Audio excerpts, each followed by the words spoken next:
Welcome to యోగ సూత్ర.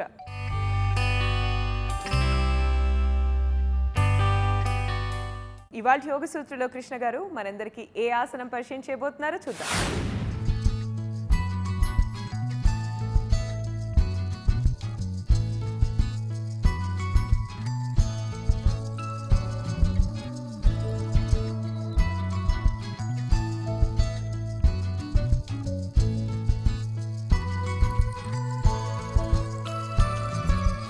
నమస్తే.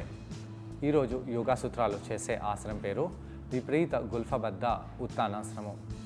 ఉత్తానాసనము forward బెండ్గా మనము నిలబడి ఎప్పుడైతే ఫార్వర్డ్ బెండ్గా వెళ్తామో ఆసనాన్ని మనము ఉత్తానాసనం అని అంటాము. ఈ ఉత్తానాసనంలో ఎన్నో రకరకాల వేరియేషన్స్ ఉన్నాయి. ఇవన్నీ వేరియేషన్స్ మనని ఉత్తానాసనాన్ని ఎలా ఛాలెంజింగ్గా చేయాలో, ఉత్తానాసనాన్ని ఎంత బాగా చేయాలో అనేది మనకు తెలిసి వస్తుంది. ఈ ఆసనము మనము బ్లాక్స్ పై చేయబోతున్నాము. ముందుగా కాళ్ళని బాగా వార్మప్ చేసి దాని తర్వాత ఈ ఆసనాన్ని చేయాలి. ఈ ఉత్తానాసనము నిలబడి చేసే అన్ని ఆసనాలలో లాస్ట్గా చేయాలి. ఎందుకలా? తలని కిందికి వాల్చడము ఈ యొక్క ఆసనంలో ఉండే చాలా మేజర్ పాయింట్. తలని ఎప్పుడైతే కిందికి ఆ విధంగా వాల్చుతామో అప్పుడు మన తలలో రక్త ప్రసరణ అనేది బాగా పెరుగుతుంది. ఈ యొక్క రక్త ప్రసరణ మనల్ని రిలాక్స్ చేయడానికి చాలా ఉపయోగకరము. అయితే ఇలాంటి ఆసనం చేసే ముందు మన ధ్యానాన్ని శ్వాసపై పెట్టాలి. పెడుతూ శ్వాసని బాగా తీసుకోగలిగితే అప్పుడు ఈ ఆసనంలో ఉన్నప్పుడు మనము శ్వాస కూడా ఎక్కువగా ఉంది కాబట్టి ఆ యొక్క ఆసనం ఇంకా డీప్గా అవుతుంది. ముందుగా మోకాళ్ళపై వెళ్ళి వార్మప్ చేసి దాని తర్వాత ఈ ఆసనం చేద్దాము.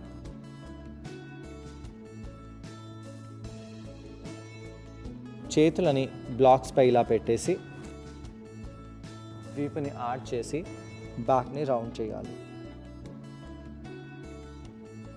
బ్యాక్ని వార్మప్ చేయకుండా మనము ఈ యొక్క ఉత్తానాసనం చేయాలనుకోవడము పెద్ద పొరపాటు.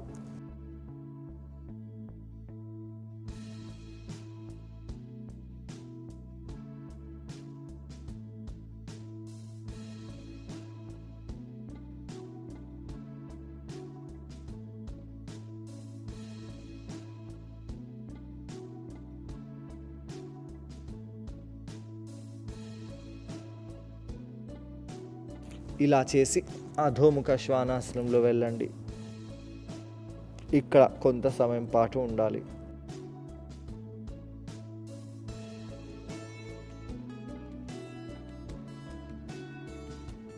ఇక్కడ తలని వెనకాలకి చేస్తూ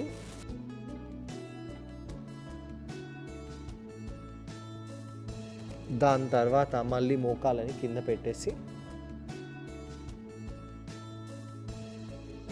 శ్వాస తీసుకుంటూ శ్వాసని వదిలేస్తూ ఇక్కడి నుంచి మనము అధోముఖ శ్వాసనానికి మళ్ళీ వెళ్దాము. తలని బాగా పైకి చేయండి. చేతులని కింద ప్రెస్ చేయాలి.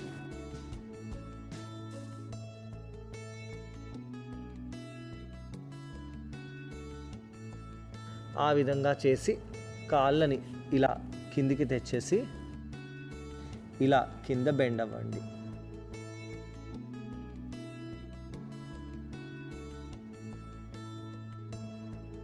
పృష్ఠ కండరాలని మడమల కింద ఈ విధంగా తీసుకొని రావాలి.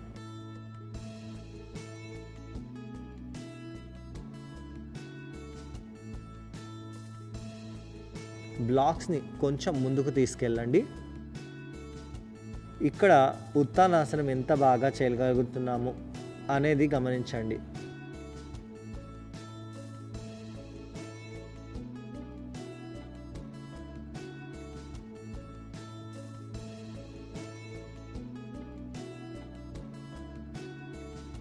ఇలా కొంత సమయం పాటు ఉండి నెమ్మదిగా పైకి వచ్చేసేయండి. ఇప్పుడు వార్మప్ చేద్దాము. సైడ్ టు సైడ్ బెండ్ అవ్వండి.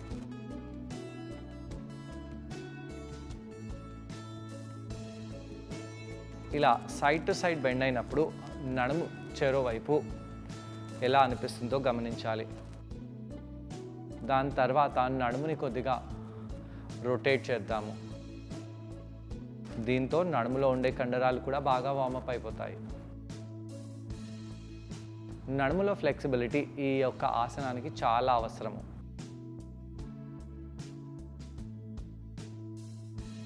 ఈ విధంగా రివర్స్లో కూడా చేయాలి.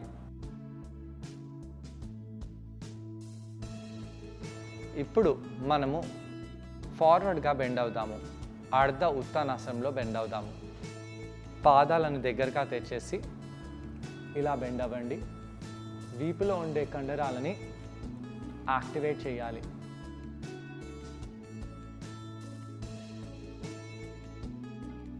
చేతులని ఇలా తీసుకెళ్తామా, ముందు తీసుకెళ్తామా, ఇలా పెడతామా అనేది మీరు డిసైడ్ చేసుకోండి. కానీ బ్యాక్ని మాత్రం కంప్లీట్గా ఫ్లాట్గా పెట్టాలి.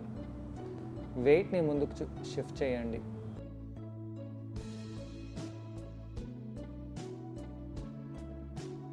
స్లోలీ పైకి రావాలి.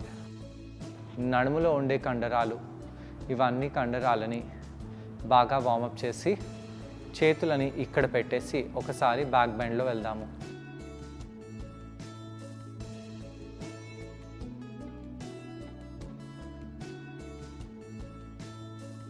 ఇలా కొన్నిసార్లు మీరు బ్యాక్ బెండ్ చేయవచ్చు. నిలబడి బ్యాక్ బెండ్ చేసినప్పుడు చూపు ముందు వైపు పెడితే చాలా మంచిది, ముఖ్యంగా బిగినర్స్.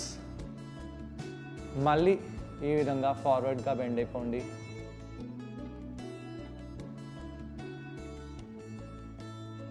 పొట్ట కండరాలని బిగించి ఈ బ్లాక్స్ని ఈ విధంగా పెట్టేసి ఈ బ్లాక్స్ పైన నిలబడాలి. బ్లాక్స్ పై ఈ విధంగా నిలబడగానే మన కాళ్ళల్లో అవేర్నెస్ బాగా పెరిగింది. శ్వాస తీసుకుంటూ వదిలేస్తూ ఇక్కడ నిలబడి ఇక్కడ నుంచి మనం ఫార్వర్డ్గా కిందికి వెళ్ళాలి. ఇలా ఫార్వర్డ్గా కిందికి వెళ్ళినప్పుడు నెమ్మదిగా చేతులని కిందికి తీసుకొని రండి. శ్వాస తీసుకుంటూ శ్వాసని వదిలేస్తూ తలని కిందికి చేస్తూ ఉండండి.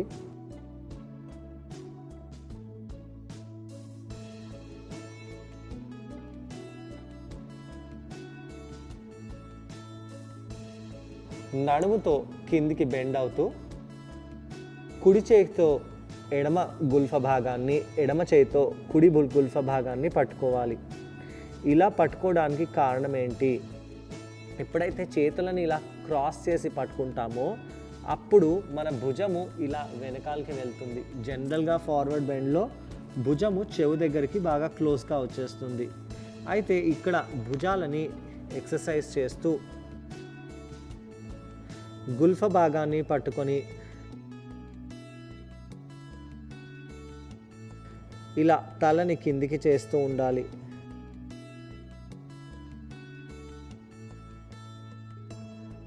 శ్వాస తీసుకుంటూ వదిలేస్తూ ఇక్కడ అలానే ఉండాలి.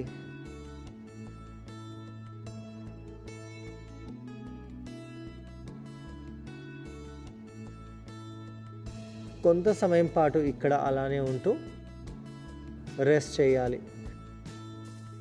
దాని తర్వాత నెమ్మదిగా చేతులని సపోర్ట్గా పెట్టేసి బ్లాక్స్ని జరిపి మనము కింద వజ్రాసనంలో వెళ్ళి కూర్చోవాలి. కళ్ళని మూసి వజ్రాసనంలో కూర్చోండి. తలలో ఎలా అనిపిస్తుందో గమనించాలి.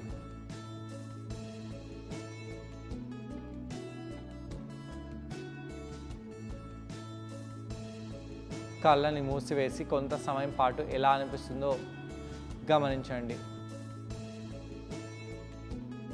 దాని తర్వాత చేతులను ఇలా రబ్ చేసి కళ్ళపై పెట్టి కళ్ళని తెరవచ్చు, లేదా చైల్డ్స్ పోస్లో కూడా ఉండవచ్చు.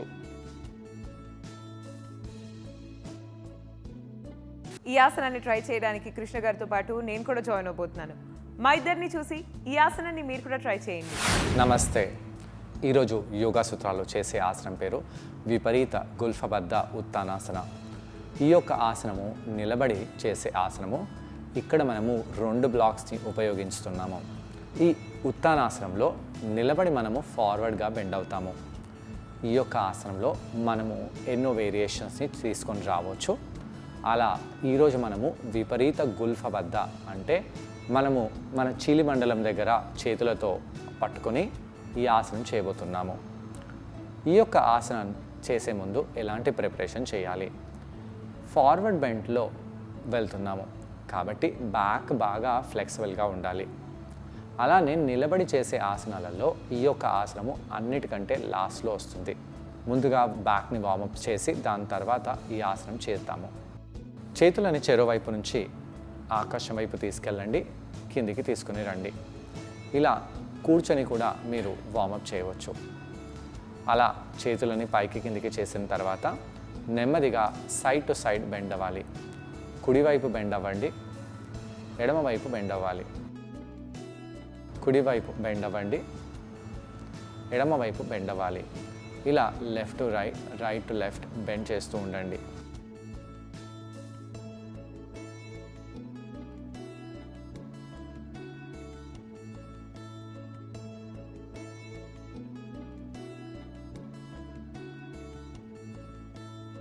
శ్వాస తీసుకుని శ్వాసని వదులుతూ ఈ విధంగా సైడ్ టు సైడ్ బెండ్ అయిన తర్వాత కుడివైపు ట్విస్ట్ చేయండి, ఎడమవైపు ట్విస్ట్ చేయాలి. కుడివైపు ట్విస్ట్ చేయండి, ఎడమవైపు ట్విస్ట్ చేయాలి.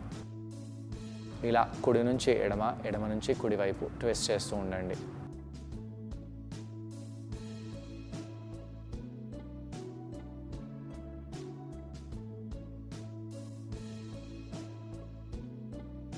అలా చేసిన తర్వాత నెమ్మదిగా బ్యాక్ని స్ట్రైట్ చేద్దాము. మోకాలపై వెళ్ళిపోయి వీపుని ఆర్చ్ చేయడము, బ్యాక్ని రౌండ్ చేయడం చేయండి.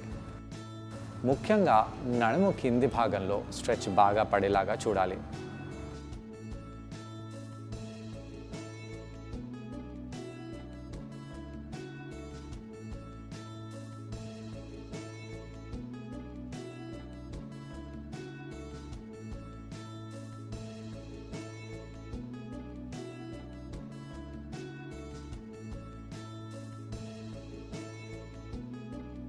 వీపులో ఉన్న అన్ని కండరాలని ఇక్కడ వార్మప్ చేస్తూ ఇక్కడ నుంచి మనము అధోముఖ శ్వానాసనంలో వెళ్ళాలి. అధోముఖ శ్వానాసనంలో కాళ్ళని బాగా ఆడించండి.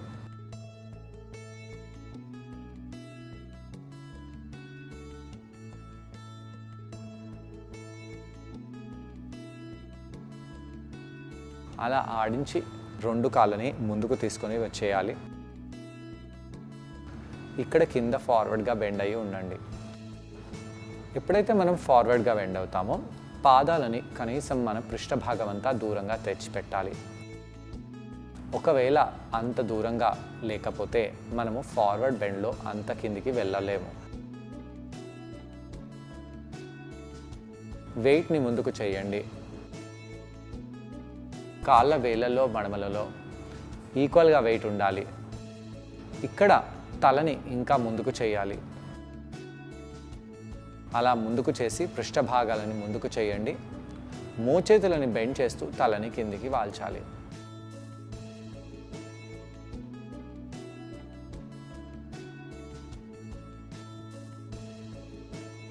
అలా కొంత సమయం పాటు ఉండి నెమ్మదిగా పైకి వచ్చేసేయండి. నెమ్మదిగా పైకి వచ్చేసేయాలి. నడుముని పట్టుకొని మనము గుండ్రంగా సర్కిల్స్ చేద్దాము.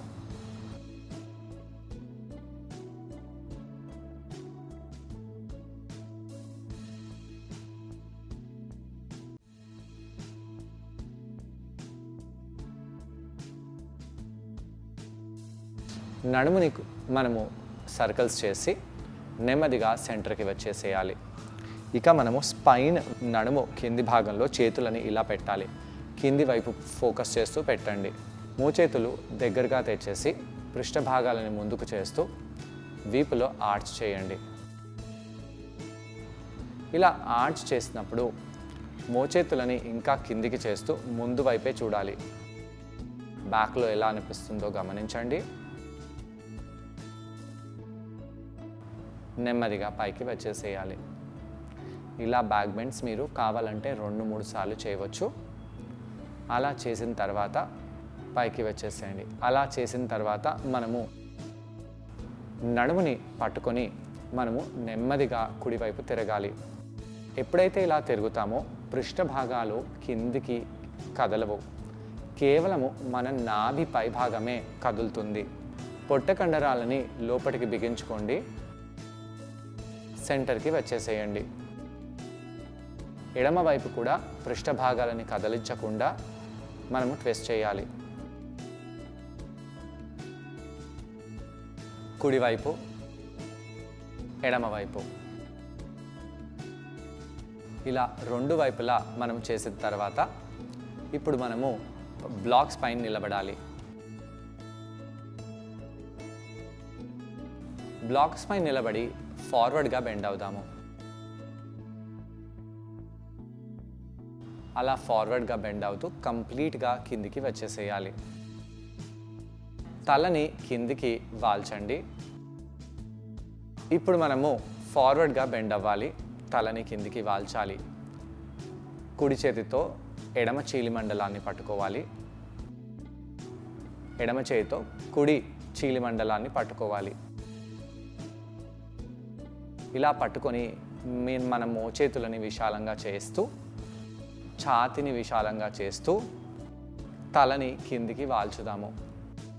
ఇలా తలని కిందికి వాల్చినప్పుడు తొడలు స్ట్రైట్గా ఉండాలి.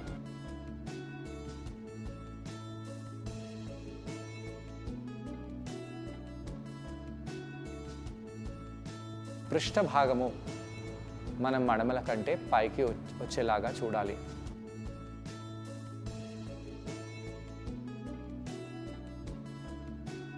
ఈ యొక్క ఆసనంలో కొంత సమయం పాటు అలానే ఉండాలి.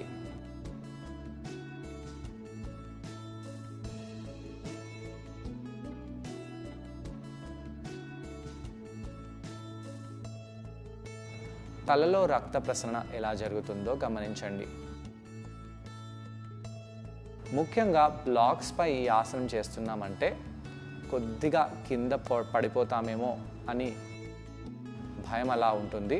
కానీ అలా భయాన్ని తొలగించి ఆసనంలో పొట్టని మీరు బిగించి చేసినట్టయితే ఈ ఆసనం చాలా బాగా మనకు హెల్ప్ఫుల్ అవుతుంది.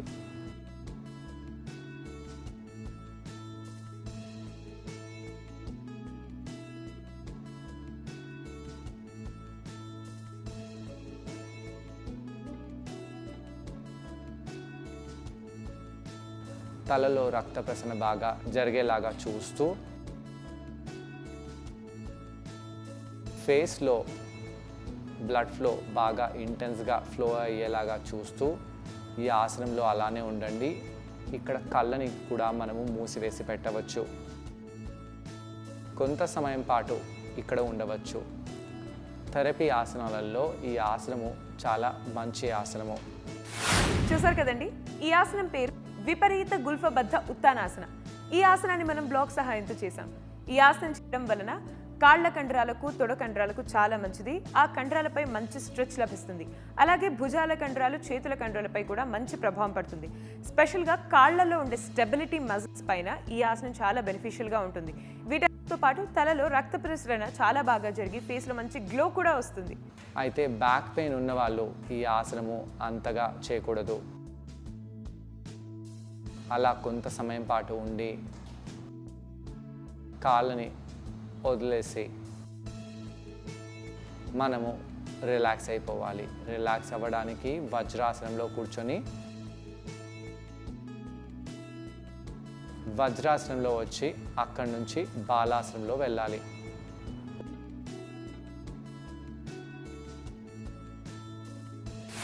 ఇలా కౌంటర్ చేయడం వలన కాళ్ల కండరాలు, తొడ కండరాలు, చేతుల కండరాలు, భుజాల కండరాలపై పడిన ప్రభావం అంతా కూడా రిలీజ్ అయిపోతుంది.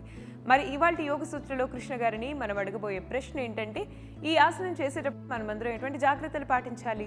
ఈ ప్రశ్నకు సమాధానం కృష్ణ గారిని అడిగి తెలుసుకుందాం. ఈ ఆసనం చేసేటప్పుడు ఎలాంటి జాగ్రత్తలు తీసుకోవాలి? ఈ ఆసనం చేసేటప్పుడు కింద పడిపోకుండా మనని కాపాడుకోవాలి. కాబట్టి కాళ్ళల్లో ఉండే కండరాలని ఉపయోగించాలి.